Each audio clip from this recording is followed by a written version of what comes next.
Okay, this is the wonderful world of wetsuits, and this is part one. This is going to be a two-part series.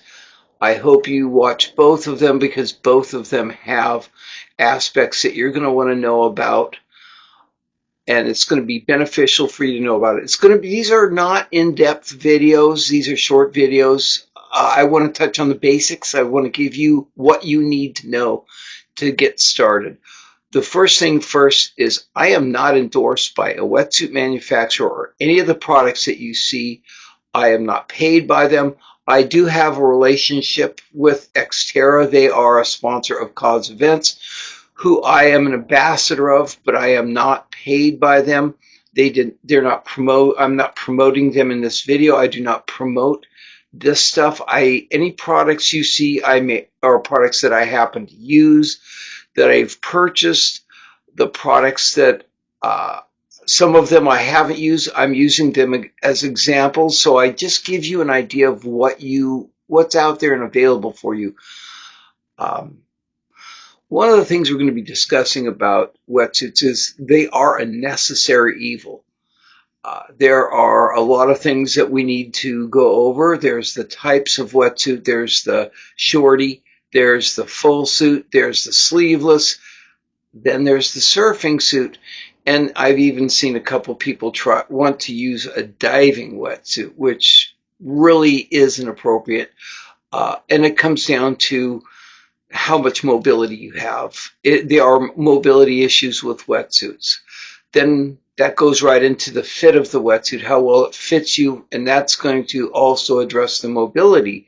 Is if it's a proper fit, you're going to be more mobile. Which wetsuit is best for mobility? Which, again, is the wetsuit that's best for you. Then we're going to go into some of the rules. There are times you can and times you can't wear wetsuits. There are times you must, and there are times you may be able to wear a wetsuit. Then we're going to discuss some of the lubricants you use, because the bane of every triathlete is chafing. And this is a sport where you start out getting wet and then you have to dry off while you're participating in the sport.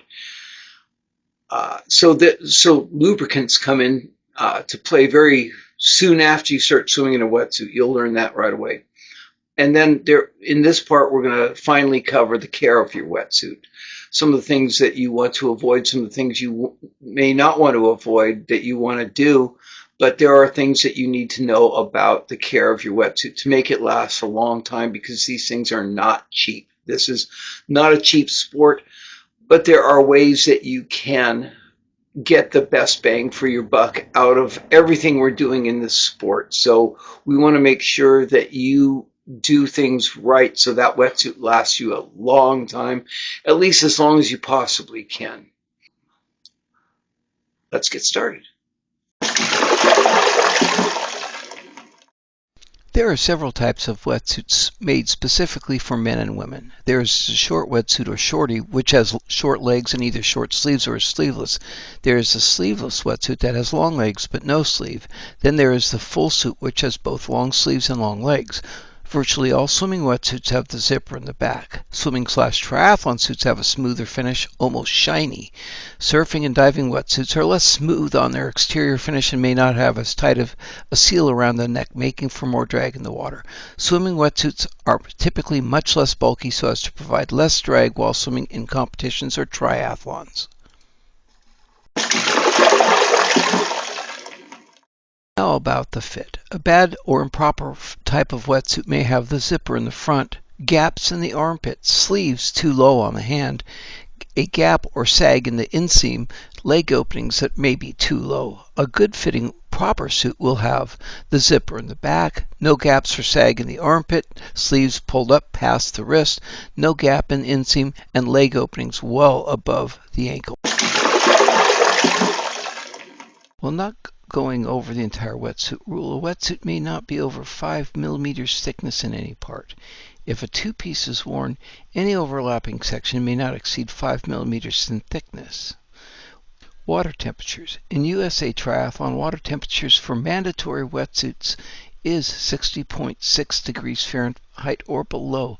Conversely, the maximum allowable temperature before it is forbidden for most non-elite or USAT Nationals is 84 degrees Fahrenheit. For World Triathlon, the temperature ranges are: for the elite U23 and junior athletic divisions is 15.9 degrees to 20 degrees Celsius for up to 1,500 meters, and 15.9 degrees to 22 degrees Celsius for 1,501 meters or over. For the age groups, the youngest to 55 to 59-year-old category, it's 15.9 degrees to 22 degrees Celsius for up to 1,500 meters, and 15.9 degrees to 24.6 Celsius for 1,501 meters or over. For age group 60 to 64 and older, it's 15.9 to 24.6 degrees Celsius.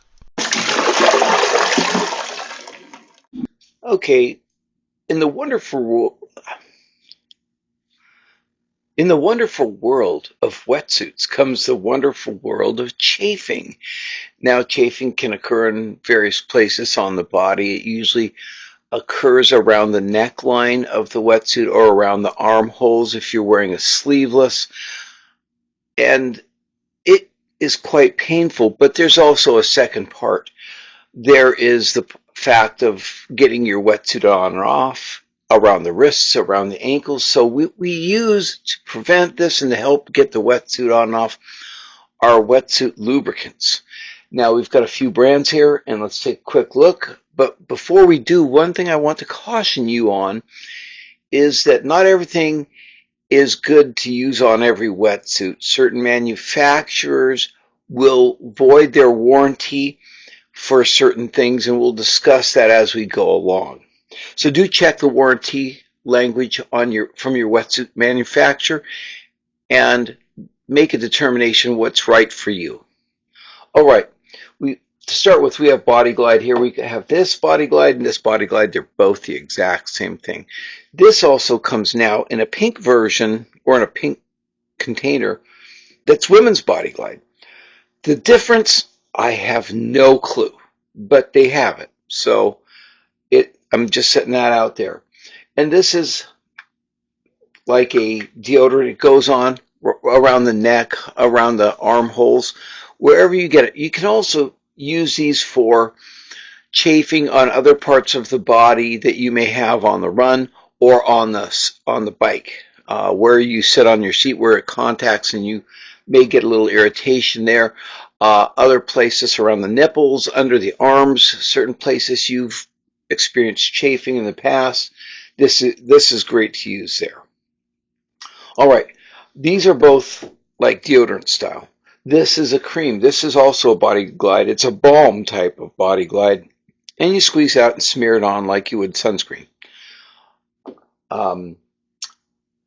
We have Tri-Slide here, which is these are all silicone-based products. This is also a silicone-based spray, which is outstanding, especially spraying on around the ankles, the wrists, where it will assist you in getting off the wetsuit and also putting it on, because we know how tight it is around those areas.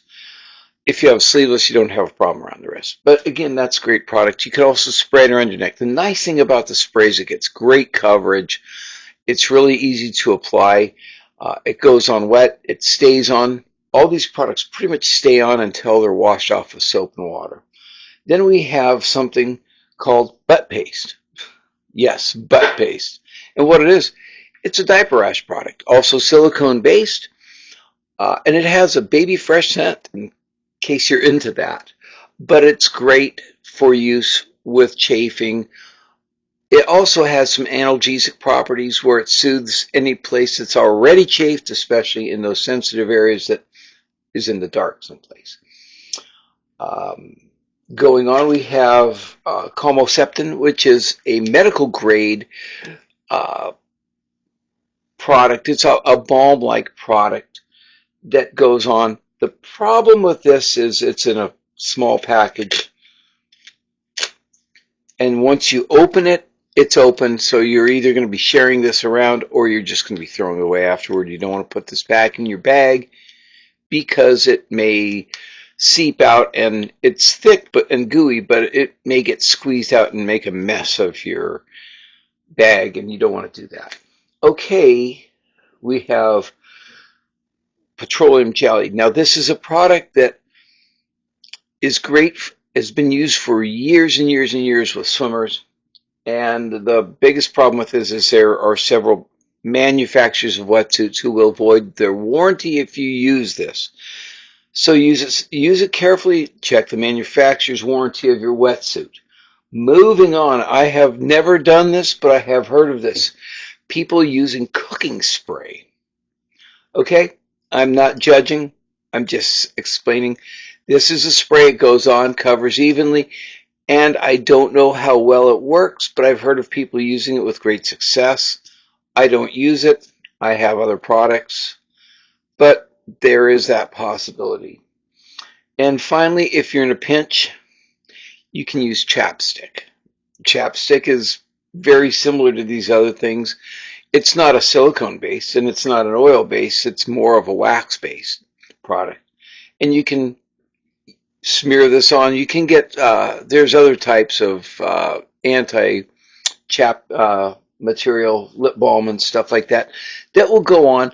The nice thing is this stuff is not toxic in any way, shape, or form, or we'd never put it on our lips.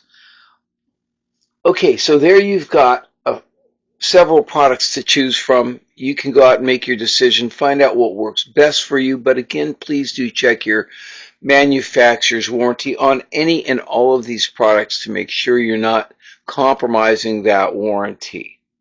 Okay, let's move on.